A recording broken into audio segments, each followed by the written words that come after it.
Hi, hello, welcome back to channel Mugi. So, இன்னைக்கு நம்ம பார்க்க போற டாபிக் என்ன வந்துட்டு உங்க பைக்கு வந்து நீங்க வந்து டயர் வந்து சேஞ்ச் பண்ண டைம் ஆயிடுச்சுனா சோ எந்த டயர் சூஸ் பண்ணலாம் எப்படி சூஸ் பண்ணலாம்ன்றத இந்த வீடியோ பார்க்க போறோம். நம்ம டாபிக் உள்ள போயிரலாம். சோ நீங்க வந்து டயர் வந்து சேஞ்ச் பண்ண போறீங்கன்னா ஃபர்ஸ்ட் வந்து உங்க டயர் சைஸ் நோட் பண்ணிருங்க. நான் இந்த பைக் பாத்தீங்கன்னா பேக் டயர் சைஸ் வந்து 120 90 17 வரும். ஃப்ரண்ட் சைஸ் கிளியரா ஞாபகம் இல்ல. சோ ஒவ்வொரு பைக்குமே வந்து டயர் சைஸ் வந்து சேஞ்ச் ஆகும் ஃப்ரண்ட் பேக்குக்கு. ஸோ அது ஃபஸ்ட் நீங்கள் நோட் பண்ணிவிட்டு அதுக்கப்புறமா வந்துட்டு என்ன பிராண்டில் வாங்கலாம் அப்படின்றத வந்து பற்றி யோசிக்கலாம். ஸோ இப்போ நான் இந்த வீடியோ எக்ஸ்பிளைன் பண்ண போகிறேன் பார்த்தீங்கன்னா என்னோட ஓன் எக்ஸ்பீரியன்ஸில் நான் இந்த பைக் ஹிமாலயன் பைக்கு நான் யூஸ் பண்ண டயர்ஸ், அதாவது சும்மா காமனாக வந்துட்டு ஏதோ ஒரு ரிவ்யூ பார்த்துட்டு சொல்லாமல் நான் வந்து யூஸ் பண்ணி என்னோட பர்சனல் எக்ஸ்பீரியன்ஸில் எந்தெந்த டயர் எந்த மாதிரி எனக்கு யூஸ் ஆச்சு, எவ்வளோ கிலோமீட்டர் வந்து அப்படின்னு தான் இந்த வீடியோ ஷேர் பண்ண போகிறேன்.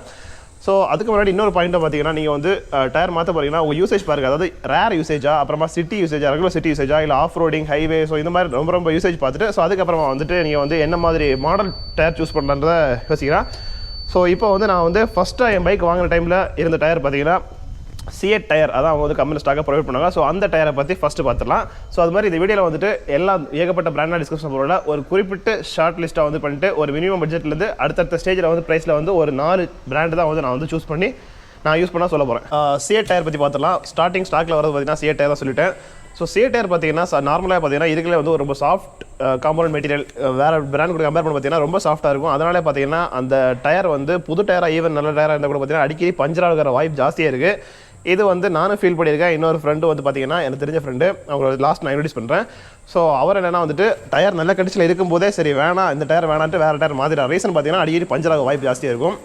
ஸோ சாஃப்ட் மெட்டீரியல் இருக்கிற பார்த்தீங்கன்னா உங்களுக்கு வெட் கிரிப்பு, அப்புறம் நார்மல் கிரிப்பு, ரோட் கிரிப்லாம் பார்த்தீங்கன்னா பக்கா சூப்பராகவே இருக்கும். பட் இதெல்லாம் நல்லா இருந்தால் கூட பார்த்தீங்கன்னா ஒரு பெரிய டிஸ்அட்வான்டேஜ் பார்த்தீங்கன்னா அது லைஃப் வந்து ரொம்ப வராது. எனக்கு கரெக்டாக வந்து பார்த்தீங்கன்னா எனக்கு ஒரு 6.5 கிலோமீட்டர்ஸ் ஓடும்போதே பார்த்தீங்கன்னா டயர் வந்து ஃபுல்லாக மொத்தமாக அந்த கிரிப்புன்றதே இல்லாமல் ஃபுல் ஃப்ளாட் ஆகிடுச்சு டயர். ஸோ நார்மலாக வந்து நிறைய பேரோட ஒப்பீனியன் பார்த்தீங்கன்னா 5000 போகிறவங்க இருக்காங்க, சிலவங்க பார்த்தீங்கன்னா ஒரு 8000 கிலோமீட்டர் வந்த மாதிரி இருக்காங்க. ஸோ ஆவரேஜாக பார்த்துக்கிட்டிங்கன்னா உங்களுக்கு 6000 7000 கிலோமீட்டர்ஸ் தான் ஸ்டாக் Ceat டயர். நீங்கள் வெளியே வாங்குற Ceat டயர் அப்படின்னா Ceat டயர் நீங்கள் யூஸ் பண்ணிங்கன்னா வந்துட்டு கண்டிப்பாக வந்து அவ்வளோ கிலோமீட்டர்ஸ் தான் அதோட லைஃப் வரும். இந்த பைக்கு சொல்லிட்டு இருக்காங்க. ஸோ வேறு பைக் வந்துட்டு சண்டை வந்துடாதீங்க. அந்த Ceat டயர் பார்த்தீங்கன்னா இருக்கிற மினிமம் லோ பட்ஜெட்டில் வாங்குற டயர்னா நீங்கள் அதான் வாங்கி ஆகலாம். ஸோ அதோட காஸ்ட் எவ்வளோ ஆகும் பார்த்தீங்கன்னா இப்போ வந்து கொஞ்சம் காஸ்ட் கம்மியாக ஜாஸ்தியாக வாய்ப்பு இருக்குது. நார்மலாக வந்துட்டு அதோட ப்ரைஸ் பார்த்தீங்கன்னா ஒரு 2.83 ஒரு 3000 ரூபாய் உள்ளே தான் பார்த்தீங்கன்னா உங்களுக்கு அந்த Ceat டயர் வந்து இருக்கும். ஸோ இதுக்குலாம் மினிமம் பட்ஜெட் அந்த டயர் தான். ஸோ அது கீழே வந்து பட்ஜெட்டில் வந்து எந்த டயருமே அவைலபிள் இல்லை. ஸோ நீங்கள் அப்படியே வந்து கிலோமீட்டர் மேட்டரில் உங்களுக்கு சூப்பரான ஒரு பெர்ஃபார்மன்ஸ் வேணும்னு வச்சிங்கன்னா நீங்கள் Ceat டயர் தாராளமாக திரும்பவுமே ஸ்டாக்கு திரும்ப மாற்றுறது எதையும் மாற்றிக்கலாம். ஸோ பட் நான் என்ன மாற்றுறேன்னா இந்த கிலோமீட்டரோட கம்மியாக ஓடுனது பார்த்துட்டு நெக்ஸ்ட் மாத்திர டயர் பார்த்தீங்கன்னா MRF தான் நான் வந்து சூஸ் பண்ணியிருந்தேன். ஏன்னா வந்து அது நல்லாவே மோஸ்ட்லி எல்லா பைக்ஸுக்கும் MRF யூஸ் பண்ணுவாங்க. ஒரு ஆவரேஜ் பட்ஜெட்டில் ப்ளஸ் வந்து ரொம்ப லைஃப் வர மாதிரி பட்ட டயர்னா எல்லாருமே சொல்வது MRF தான். ஸோ அதுக்காக நான் MRF போட்டேன். நான் போட்ட MRF டயர் மாடல் பார்த்தீங்கன்னா MRF Mugi மீட்டியோர் அப்படின்ற ஒரு மாடல் தான் வந்து சூஸ் பண்ணி போட்டிருந்தேன். சேம் டயர் சைஸ்லாம் நான் எதுவுமே சேஞ்ச் பண்ணல, சேம் சைஸில் தான் வந்துட்டு பிராண்ட் மட்டும் மாற்றி நான் யூஸ் பண்ணியிருந்தேன். ஸோ அது on road and half road பார்த்தீங்கன்னா ரெண்டுமே வந்து சூப்பராக பர்ஃபார்மன்ஸ் பண்ணிச்சு. அது மாதிரி கார்னரிங் பண்ணுறது நான் வந்து கார்னரிங் கிளிப்பெல்லாம் வந்து சைடில் வந்து ஆட் பண்ணுறேன். நான் வந்து அந்த MRF டயர் போட்டிருந்தப்போ வந்துட்டு பண்ண கார்னரிங். ஸோ அந்த மாதிரி பார்த்தீங்கன்னா அது வந்து ஒரு 10 கிலோமீட்டர் ஓடின பிறகு பண்ண கார்னரிங். ஸோ அந்தளவு பார்த்தீங்கன்னா கார்னரிங் கான்ஃபிடன்ஸாக இருக்கும். பட் வெட் கிரிப் வந்து கேட்டிங்கன்னா வந்துட்டு ரொம்ப நல்லா இருக்கும். கேட்டால் வந்துட்டு ஒரு ஆவரேஜ், அதாவது உங்களால் ஓட்டலாம் ஓகே பரவாயில்ல அப்படின்னு சொல்ல வந்துட்டு ரொம்ப பர்ஃபெக்டாக இருக்காது. அதே மாதிரி ரொம்ப மட்டமாக இல்லை, ஒரு ஆவரேஜான ஒரு இதில் இருக்குது வெட் கிரிப். மற்றபடி நார்மல் ரோட் கிரிப் பார்த்தீங்கன்னா பக்கா பிரேக்கிங் எல்லாமே வந்து சூப்பராக இருக்கும். ஸோ அந்த டயரோட காஸ்ட் பார்த்தீங்கன்னா நான் சேஞ்ச் பண்ண டைமில், அதாவது பிஃபோர் அது 1 இயர் முன்னாடி சேஞ்ச் பண்ண டைம், 1.5 இயர்ஸ் முன்னாடி சேஞ்ச் பண்ண டைமில் அந்த டைமில் வந்துட்டு 2800 தான் ஆச்சுது. பட் இப்போ அதோட கரண்ட் ப்ரைஸ் பார்த்தீங்கன்னா கொஞ்சம் ஹை ஆகிடுச்சு, 4.3 வருது ரேட்டு. ஸோ அதை கம்பேர் பண்ணும்போது Ceatலேருந்து அடுத்த ஸ்டேஜ் பார்த்தீங்கன்னா வந்துட்டு ஒரு 1000 rupees எக்ஸ்ட்ரா போட்டிங்கன்னா உங்களுக்கு வந்து MRF யூஸ் பண்ணலாம். பட் அதோட பெனிஃபிட் பார்த்தீங்கன்னா அதோட இது வந்து MRF டயர் பொதுவாக ஹார்ட் காம்போனன்ட், Ceat வந்து ரொம்ப சாஃப்ட். ஸோ இது ஹார்ட் காம்போனன்ட்னால வந்துட்டு இதோட லைஃப் நல்லா வரும் உங்களுக்கு வந்து. எனக்கு வந்து பர்சனலாக வந்துட்டு எனக்கு வந்து 22,000 கிலோமீட்டர்ஸ் நான் அந்த MRF டயர் போட்டு யூஸ் பண்ணேன். ஸோ கம்பேர் பண்ணி பாருங்கள், அதை விட 3 times ஆல்மோஸ்ட் வந்து நம்ம ஜாஸ்தியாக யூஸ் பண்ணலாம். ஸோ நீங்கள் ரொம்ப லாங் லைஃப் வரணும் அப்படின்னு வச்சிங்கன்னா வந்துட்டு தாராளமாக MRF டயர் சூஸ் பண்ணிக்கலாம். ஸோ இப்போ பைக்கில் யூஸ் பண்ண டயர் பார்த்தீங்கன்னா வந்துட்டு அப்போலோ டயர். ஸோ அதை காமிச்சே கொடுத்துட்றேன். ஸோ இப்போ அது கண்டிஷன் பார்த்தா எந்த அளவு இருக்குது அப்படின்ட்டு. ஸோ இது வந்து கரெக்டாக வந்து 12,000 கிலோமீட்டர்ஸ், சாரி 12,000 கிலோமீட்டர்ஸ் ஓன டயரு. ஸோ ஆல்மோஸ்ட் முடிய போகுது. ஸோ நான் ஏன் வந்துட்டு MRF யூஸ் பண்ணிட்டு திரும்ப வந்து அப்போலோ போனால் நல்லா தான் இருந்துச்சு, MRF நல்லா தான் இருந்துச்சு, ஏன் வந்து அப்போலோ போனோம் அப்படின்னு டவுட் இருக்கலாம். பட் ரீசன் என்னன்னா வந்துட்டு அந்த டைமில் வந்து இந்த லாக்டவுன் டைமில் வந்து டயர் அவைலபிலிட்டி வந்துட்டு எல்லா பிராண்டுமே ஆல்மோஸ்ட் கிடைக்காம இருந்துச்சு, MRF சுத்தமாகவே இல்லை. ஸோ அதுக்காக நான் தேடி கண்டுபிடிச்சி அப்போலோ போட்டேன் நான். பட் ரொம்ப ஒர்த்தாக கேட்டால் வந்துட்டு சுத்தமாக வெட் கிரிப்ன்றது பார்த்தா இந்த டயரில் வந்து சுத்தமாக இல்லை. நான் இது போட்ட பிறகு நிறைய ரைட்ஸ் போயிருந்தேன். கொஞ்சம் தண்ணி இருந்தாலும் இல்லை மழை டைமில் லைட்டாக ஒரு ட்ரிஸ்லிங் இருந்தால் கூட வந்து பார்த்தீங்கன்னா பிரேக் அடிச்சிங்கன்னா ஸ்கிட் ஆகிட்டு கண்டிப்பாக போயிட்டுருக்கும். ஸோ அது ஒரு பெரிய ப்ராப்ளம் இல்லை. வெட் கிரிப் வந்து சுத்தமாக கிடையாது.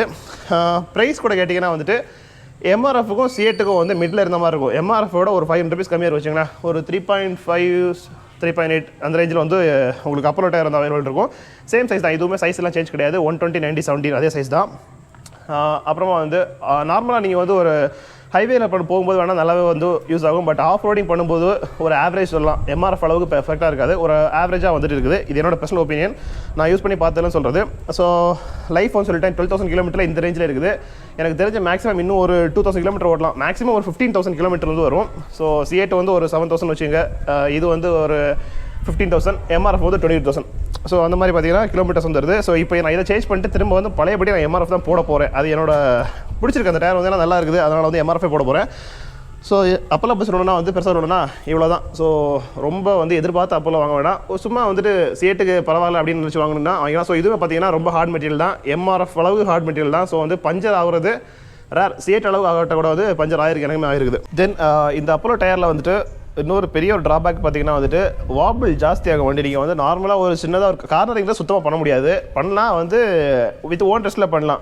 ஸ்கிட்டாகி விழுறது அந்த மாதிரி வைப் ஜாஸ்தி, ஸ்கிட் ஜாஸ்தியாக சொன்னால. ஸோ அதனால் டயர் வந்து நல்லா வாபிள் ஆகும். நீங்கள் வந்து ஒரு கர்வில் நீங்கள் போயிட்டு பிரேக் அடிச்சிங்கன்னா டயர் வந்து ரொம்ப ஷேக் ஆகிறது, ரொம்ப ஸ்கிட் ஆகிறது நல்லா ஃபீல் பண்ணலாம். ஏன்னா நான் ஃபீல் பண்ணிட்டு இருக்கிறதால, இப்போ யூஸ் பண்ணிட்டு இருக்கிறதால, ஸோ கூடிய சீக்கிரம் இந்த டயர் நான் மாற்றிடுவேன்.